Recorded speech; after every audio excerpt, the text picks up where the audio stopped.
Imagine a person who always knows what to say, who can diffuse a tense situation, deliver tough news gracefully, is confident without being arrogant, brave but not reckless, generous but never extravagant. This is the type of person that everybody wants to be around and to be like. Someone who seems to have mastered the art of being a person. This may sound like an impossible feat, but Aristotle believed that while rare, these people do exist, and they are what we should all aspire to be. Virtuous. And there's a whole moral theory based on this idea of virtue. But unlike most of the moral theories we've discussed, virtue theory doesn't spend a lot of time telling you what to do. There's no categorical imperative or principle of utility. Instead, virtue theory is all about character. Rather than saying, follow these rules so that you can be a good person, Aristotle and other virtue theorists reasoned that if we can just focus on being good people, the right actions will follow effortlessly. Become a good person, and you will do good things. No rule book needed. So why should you become a virtuous person? Because eudaimonia.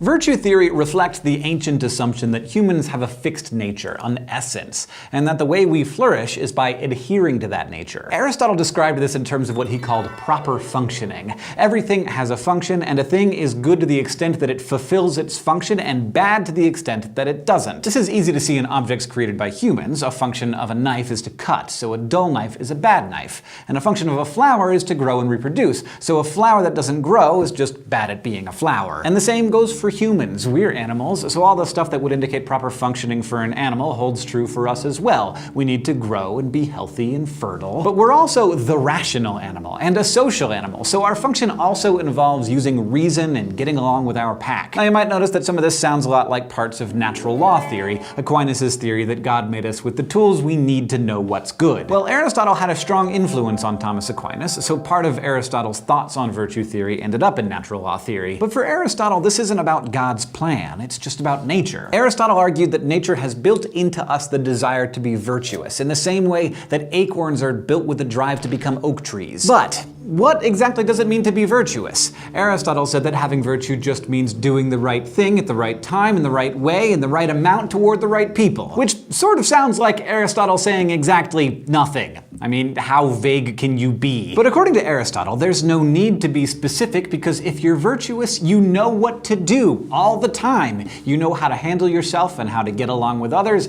You have good judgment. You can read a room and you know what's right and when. Aristotle understood virtue as a set of robust character traits that once developed will lead to predictably good behavior. You can think of virtue as the midpoint between two extremes, which Aristotle called vices. Virtue is just the right amount, the sweet spot between the extreme of excess and the extreme of deficiency. And this sweet spot is known as the golden mean. So let's take a look at some particular virtues, starting with courage. What is courage? To take a closer look at this, let's head to the thought bubble for some flash philosophy. Walking home from a movie, you see a person being mugged.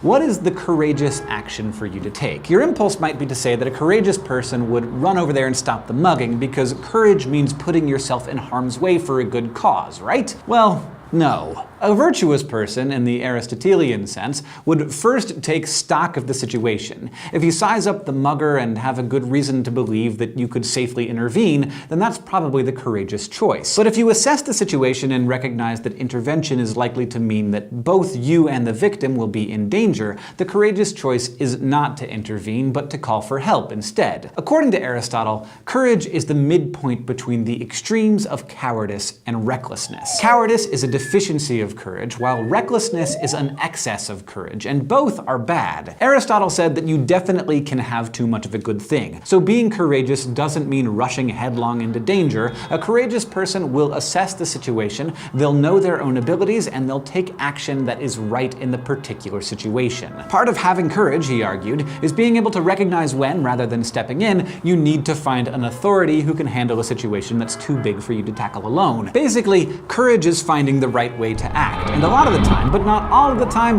that means doing a thing that you know you're capable of, even if doing it scares the pants off of you. Thanks, Thought Bubble. Aristotle thought all virtue works like this. The right action is always a midpoint between extremes. So there is no all or nothing in this theory, even honesty. In this view, honesty is the perfect midpoint between brutal honesty and failing to say things that need to be said. Like, no one needs to be told that they have a big zit on their face. They already know. The virtue of honesty means knowing what needs to be put out there and what you should keep quiet about. And it also means knowing how to deliver hard truths gracefully, how to break bad news gently, or to offer criticism in a way that's constructive rather than soul-crushing. The virtue of generosity works the same way. It avoids the obvious vice of stinginess, but also doesn't give too much. It's not generous to give drugs to an addict, or to buy a round of drinks for everyone in the bar when you need that money for rent. The right amount of generosity means giving when you have it to those who need it. It can mean having the disposition to give just for the heck of it, but it also means realizing when you can't or shouldn't give. So now you can see why Aristotle's definition of virtue was totally vague. Where that golden mean is depends on the situation. But if you have to figure out what virtue is in every situation, how could you possibly ever learn to be virtuous? Aristotle thought there was a lot that you could learn from books, but how to be a good person was not one of them. He said that virtue is a skill, a way of living, and that's something that can only really be learned through experience. Virtue is a kind of knowledge that he called practical wisdom. You might think of it as kind of like street smarts. And the thing about street smarts is that you gotta learn them on the street. But the good news is, you don't have to do it alone. Aristotle said your character is developed through habituation. If you do a virtuous thing over and over again, eventually it will become part of your character. But the way you know what the right thing to do is in the first place is by finding someone who already knows and emulating them. These people who already possess virtue are moral exemplars. And according to this theory, we are built with the ability to recognize them and the desire to emulate them. So you learn virtue by watching it and then doing it. In the beginning, it'll be hard and maybe it'll feel fake because you're just copying someone who's better than you at being a good person. But over time, these actions will become an ingrained part of your character. And eventually, it becomes that robust trait that Aristotle was talking about. It'll just manifest every time you need it. That's when you know you have virtue, fully realized. It becomes effortless. Okay, but why? What's your motivation? What if you have no desire to be the guy who always says the right thing or the lady who always finds the courage when it's needed? Virtue theory says that you should become virtuous because if you are, then you can attain the pinnacle of humanity. It allows you to achieve what's known as eudaimonia. This is a cool Greek word that doesn't have a simple English translation. You might say it means a life well lived. It's sometimes translated as human flourishing. And a life of eudaimonia is a life of striving. It's a life of pushing yourself to your limits and finding success.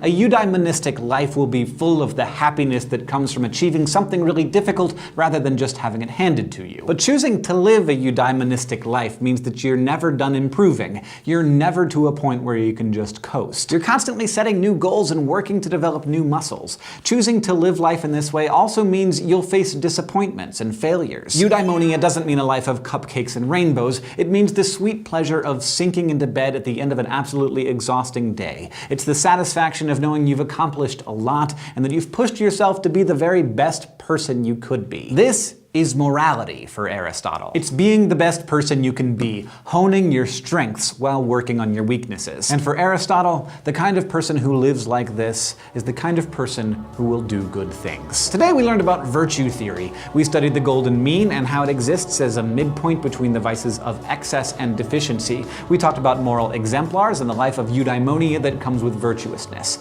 Next time, we're going to consider a tricky little problem in ethics known as moral luck. Crash Course Philosophy is produced in association with PBS Digital Studios. You can head over to their channel to check out a playlist of the latest episodes from shows like PBS Spacetime, Barbecue with Franklin, and PBS Offbook. This episode of Crash Course was filmed in the Dr. Cheryl C. Kinney Crash Course studio with the help of all of these awesome people, and our equally fantastic graphics team is Thought Cafe.